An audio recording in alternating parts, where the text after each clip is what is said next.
Day 3 of scrunchy curls.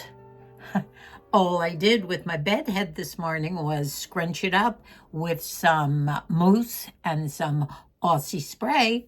And here we go. Now I could make them softer if I ran my fingers through. Let's see whether that works or not.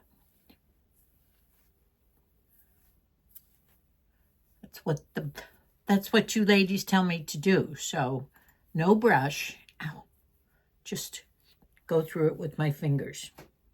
I'm trying to look in the mirror. Did that make a difference? Or do I have to soften it with a brush? Anyway, today is Dodger Blue Day. What is it? One more game and they win the pennant and go into the series. You can imagine how excited Moosey is today. Well, today I have an assortment of eclectic things to talk about. Nothing that's too awfully important, but things that have entered into my little life here in the cottage where I am residing without my Moosey now for over 2 months. He is in a skilled nursing, for those of you who don't know, for a fall that he took about 2 months ago and did break his neck in rather a severe place. So he's in a brace and he is doing okay. He's making progress and trying to get his body strong enough to be able to come home so that I will be able to take care of him. Now, some of those inane things that I want to talk about today are the assortment of medical equipment that has filled my tiny little charming cottage. Now, quite a bit of furniture had been removed when Moosey came home from the hospital and the acute rehab when I thought I could take care of him here at home. Well, he was home for 1 day and we realized that that wasn't going to be possible for me. So at that point, we found our skilled nursing where he has been before, several times before, with a broken hip and various other things. And he has been there now over a month. I don't know how many weeks, but it's over a month. And I'm looking around my cottage here, trying things out in various ways because we don't know when he's going to come home. That really depends on his progress, on what Medicare wants to keep paying for, and of course, or whether they'll decide that he has improved enough, or if he's not improving, they send him home, no matter what stage he's in. Yesterday, I kind of spent the day trying to figure out what I am going to need when Moosey comes home and where I'm going to put this and that. And it was kind of hysterical trying to move things around our tiny little cottage here. Now, in the beginning, we did take the sofa out, which was a love seat, a double recliner love seat. And that's in Matt's warehouse. And we also, in the bedroom, took out my 1930s Art Deco dressing table, which I loved, and which Ryan is getting someday. And that had to come out because the space between the Art Deco dressing table and the bed to be able to get into the bathroom with a walker or a rollator just wasn't there. So that's outside, all wrapped up, waiting to either come back or whatever. So we have a hospital bed down in Moosey's world.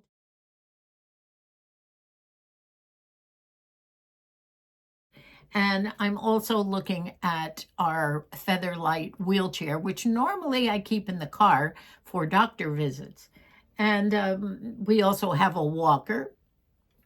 We have a rollator. Actually, I have 3 rollators, 2 others. One I keep in the car. And by the way, on long walks into hospitals or wherever, or for instance, the week that I spent going back and forth to Apple in a very large mall, I was carrying a computer and an iPad and things too heavy. So I took the walker.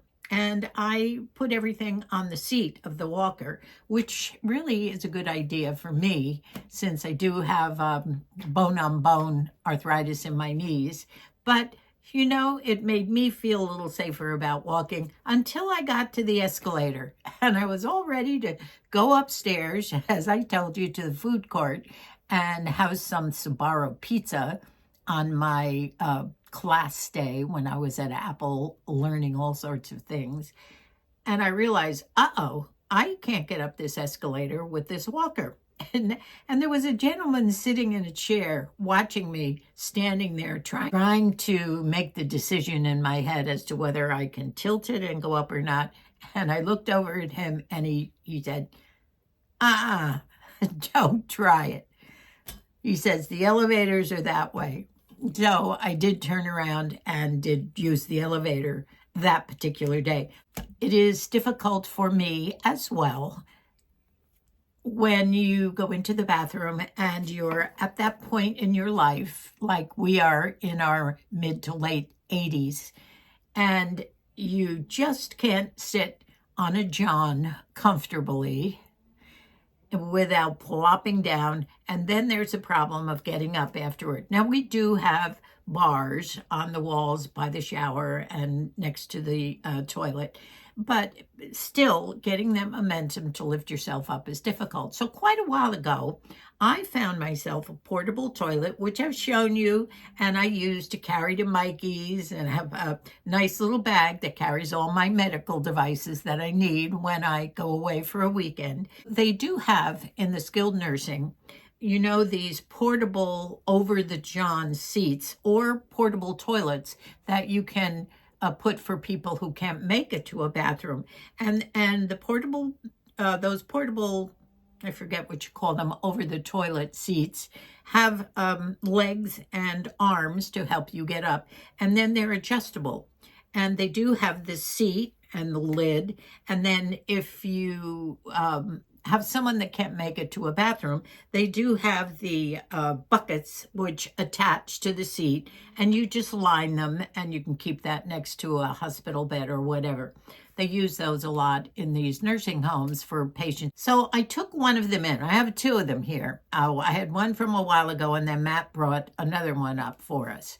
And our bathroom is tiny and the door is small. Everything is downscaled in this cottage. It was hand built almost 100 years ago.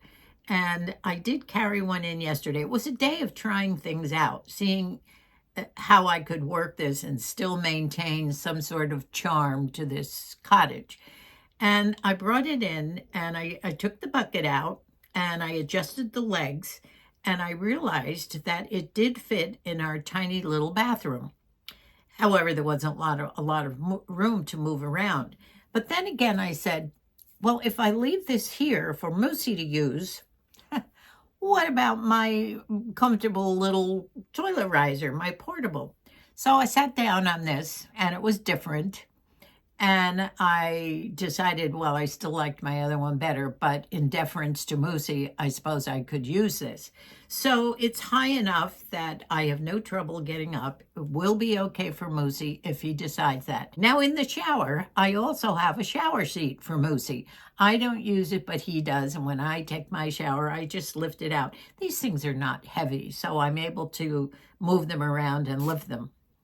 But when I look around at all these things that are sitting here, it kind of reminds me of something like a hospital room like he's in right now.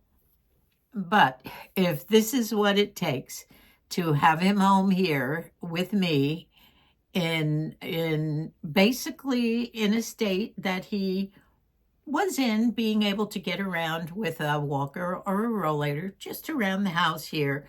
Maybe perhaps if he is learning to go down a ramp outside a little bit, he has been walking quite a bit and he's gotten a lot of his walking strength back to what it was. He'll never walk alone without a rollator or a walker.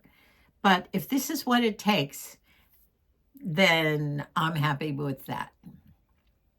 Charm, I've had the charm. I have it right here. I have a lot of little lacy curtains around, and my dishes are still on the walls, and various other little things which still remind me that we do live a charmed little life.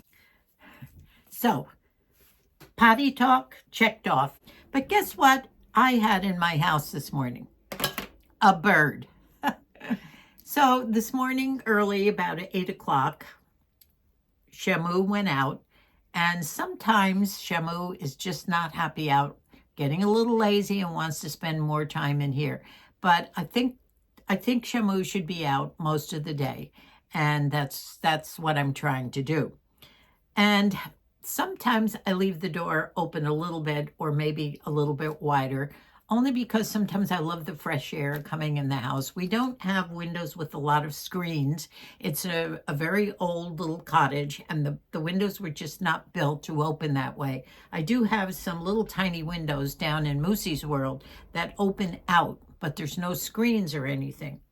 And I try and keep them closed. Well, after I came in and I was walking around here picking up, I heard some birdie peeps. And as you know, we have Moosey's bird clock in here, and every hour the birds go off. And you've heard it before, but this was different. It was beep, beep, beep. I looked down and I saw something move down in the end of Moosey's world, and sure enough, there was a bird, a large bird with that big long tail that sticks up in the air, similar to a blue jay. And he was trying to get out the little tiny windows there, which are closed, and flapping his wings and everything, especially when I walked down there to see what was happening. So I thought, oh my gosh, I need this as like I need a hole in the head this morning. So I went to get a mop handle where perhaps I could try and push the window open with, it has some wood things in the middle and then the 2 panes on the side as it pushes out. And I tried to unlock the lock with the broom handle. Meanwhile, the bird was going crazy but wouldn't leave the corner. Finally, the bird flew up this way, was in this area here, and I did get a window open. So I pushed them open a little bit, and then the bird wasn't down there. He was up this end. Well, he was all over. He was in the kitchen. He was here. I spent about 1 hour this morning. I did close my curtain so the bird wouldn't go in the bedroom. But I thought, I can't live when I know there's a bird in here. I've got to know that the bird went out, because sometimes that birdie will hide and then he'll appear. So I couldn't find him. I went around with the broomstick trying to prod to find out where he was. Here I had the window open, but he wasn't going down there anymore. And I heard some peeps. He was in the kitchen. I know. Oh, no, not in the kitchen. Well, fortunately, I don't think that birdie relieved himself anywhere in the house, thank heavens. I've looked around. But I thought, aha, now that he's down there, I'll open the door wide. That's a bigger place to go out. So I went in the kitchen with the mop and kind of walked around trying to make the bird fly around. He tried to get out some little tiny windows in the kitchen, and then eventually flew out into the hallway. Saw the bright sunlight out there today, by the way. First day in several that it's been nice and sunny. And out the door he flew. I was out in the garden very early this morning, and I take pictures for Moosey. And I send him little videos of his beloved garden, especially with the zinnias growing right now. And you know that little petite fleur, little box with the tiny little glasses? I filled them up with some new water and put some new flowers, some zinnias, some mums. I even took some bougainvillea and a little bit of the flower on top of my society garlic plant. And I put them in there, and I took some pictures of it. That, to me, is one of the most charming little things, with just the little bottles. And I can't remember where I got it. I just love this little petite fleur. But my zinnias are so big. Little bits of marigolds and mums and society garlic right here. I can't believe that they're still blooming. I'm going to bring it out in the sun. Isn't it gorgeous? And I have so many buds still on the rose bushes. The sun is shining at 7 o'clock this morning. A little dewy outside, but the zinnias are reaching up to the heavens still, just getting taller and taller. Beautiful colors. And this mum bush recently blossomed to these gorgeous, gorgeous burgundy mums. And this morning I peeked in the back of the garden and there's 3 more varieties of mums coming out. Today is my Dubby's birthday, my oldest daughter. I was lying in bed this morning about 3 o'clock. It was a night of sparse sleep, but I was awake for 2 or 3 hours at a time and then would go back and sleep. I hate those nights. I've got to do something about that too. And I think I'm going to solve it with some sort of a magnesium. I think that might work. But as I lay awake last night, early this morning, I was thinking, wow, this was the time that I probably was in the hospital. Believe it or not, Debbie is 62 years old today. This is my daughter that's affiliated with St. Jude in a pretty high-powered job, and she's so busy and does such a great job for them. But I thought, I was probably 23 or 24 when I had Debbie. She was our second baby, and she was just a year younger than Billy. And I knew I was huge, but I was like 117 pounds at the time.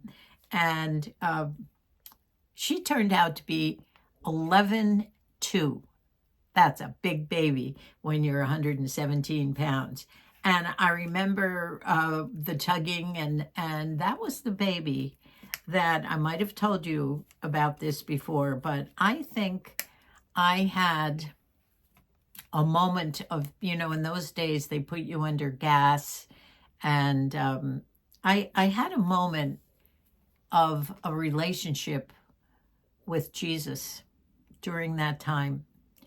Whether I was out for a while, but he spoke to me, and I've told all the children about this. I've told many other children, say what you may, but I will always remember that moment and Jesus appearing, talking to me, and then disappearing in a circle as he left.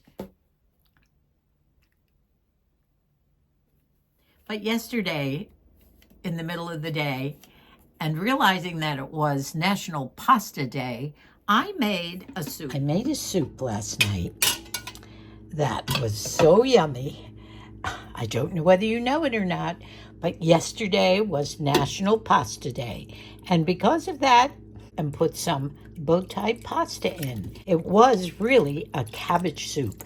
And in that cabbage soup, I put some diced tomatoes with garlic in them, some carrots, some onions and celery, of course, and I chopped up about, I'd say I had about a quarter of a cabbage left, and then I put in. I also added a box and a half of broth, chicken broth, I think it was, but as it cooks, especially once the pasta gets in there, it soaks up the broth. So this morning I will probably put in another box to lighten up the soup, perhaps give Colleen and Micah some, and I'll have it probably all day today. When I make a soup like this, I have it morning, noon, and night. We sent down some eggs from her ladies, and so I will be having some more hollandaise sauce breakfast this week, maybe over the weekend. Don't you just love her boxes, Colleen's Happy Hens? Aren't they yummy looking? And they make great deviled eggs too. They're very easy to peel. Do have to add a little more broth today, but I will eat that soup for breakfast, lunch, and supper. Probably not lunch. I probably will be over visiting Moosey. I just wanted to use up some things that were in the refrigerator.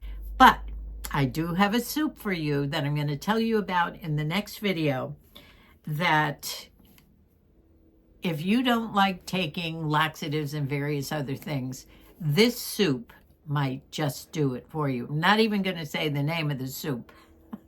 I'm going to tell you in the next video. So stay tuned for a cooking video, and I'll probably cook it in the kitchen with you when I make that soup. Maybe if it's not tomorrow's video, it'll be the next one. Well, those are my subjects for the day. Not earth-shattering. A little bit of this, a little bit of that. Getting older is an experience, and it's something that I think a lot of us will have to get used to. The longevity factor is definitely going up in numbers, and as the years go on, we all are going to live a little longer than 10 years ago or 20 years ago, due to many things, due to better diets, better exercise, better recommendations on how to stay healthy. Your mental and your physical conditions work together, and you have to stay positive. If we're going to live to ripe old ages, such as I am at right now, then you want to feel good. You don't want to go into old age not feeling well or in bad shape. So ladies who are younger, start young. Try and start early in keeping your body to the point where when you're old, obviously things are going to happen. You're going to have arthritis, you're going to have other diseases that might befall you, but in general, try and keep yourself going healthy. And the biggest thing that I can tell you of all is to try and stay positive about things. And you are in control of this. Take your life into your own hands, because only you can make yourself happy, and only you know what you need to proceed in life, to sustain yourself with whatever you feel you need. That's all I'm going to say about that right now. And I'm not always up. Yesterday, as part of my going around the cottage, looking at all these medical aids and looking forward to possibly what our life will be like when Moosey comes home, I'm scared. I admit it. I have my apprehensions about a lot of things, what I can handle, what I can't handle, and we'll wait and see how that goes. I don't like to get in those moods, but it's inevitable, and it's human nature if you have that too. So thank you for subscribing. Check your subscription. Make sure you're still subbed in here. And I appreciate those of you who are not subscribed. Join our family. And especially if you are going through similar things as I am, there's ways to stay positive about things. Life, we're going to be hit with a lot of things as we go through life. And believe me, I'm not an exception to that. And it's just trying to stay positive about so many things and live the best life that you can, and then look forward to the next one. I love you all. I'll see you real soon. God bless us all.